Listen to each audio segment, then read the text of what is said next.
A little after 11 o'clock, the Portadown Orangemen entered the Garvarghy Road after 47 hours of sometimes violent confrontation. Catholic protesters awaited them, but were told to be peaceful. Not a word. And to wait and watch in silence until the Orangemen approached and then allow them through. The Portadown Orange Lodge could march today peacefully, but not tomorrow and with no bands. In return, protesters allowed them through in silence, holding banners saying "Reroute sectarian marches." Well, the Orangemen have just passed through the Garvarghy Road here a couple of minutes ago. The protesters are still in the background. It all happened very peacefully in the end, and it's a situation from which both sides will claim some comfort. The Orangemen have had their march, but the residents of the Garvarghy Road have maintained an entirely peaceful vigil as they went past. And they gave themselves a round of applause, but they have mixed feelings. We shouldn't have got down. It was pure waste of time. Then people sat on that road this past 2 nights, and now they've let them through. I thought the protest went well. People stayed calm and didn't do no trouble or nothing. Let them go through. But they should never ever have got down. Definitely not. And what's going to happen next year or the year after, God knows. Do you think this sets a pattern of confrontation? I would think so. Because if they get down today, they'll go down from now on.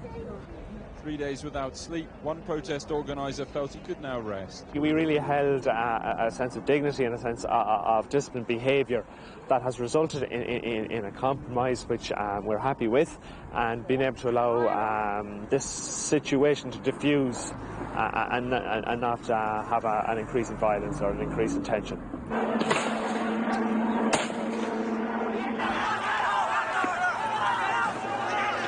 Last night it looked so very different. Rampaging mobs of Orangemen and hangers-on attacking police and camera crews.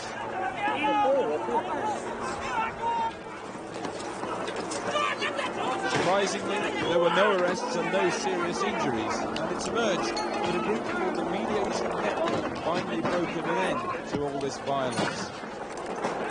I would want to really pay tribute in the first instance to the residents of Garvarghy Road and the leaders of their group and to the leaders of the Orange institution. It is really these people who reached agreements. We simply were servants of communication.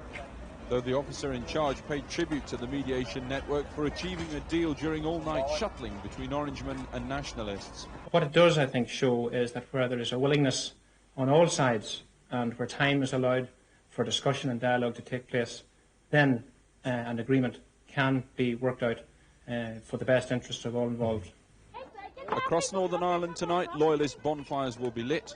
Buildings were burned last night amid disturbances, and politicians on all sides are calling for calm. I would plead to the Protestant people who are going out to demonstrate on the Armour Road tomorrow and anywhere in Northern Ireland to do it in a dignified manner and show the rest of the world it can be done peaceful. So let's call it a draw. Let what happened in Garvarghy Road be a good resolution to that particular situation. And let's have the Orangemen leaving the people of the Lower Ormeau in peace. And all the other hundreds of marches which are going ahead, let them go ahead and let the Orangemen have a nice day. But there's still no agreement about tomorrow's march along Belfast's Ormeau Road, though tonight at least Portadown could show a route away from confrontation toward peace. Alex Thompson, Channel 4 News, Northern Ireland.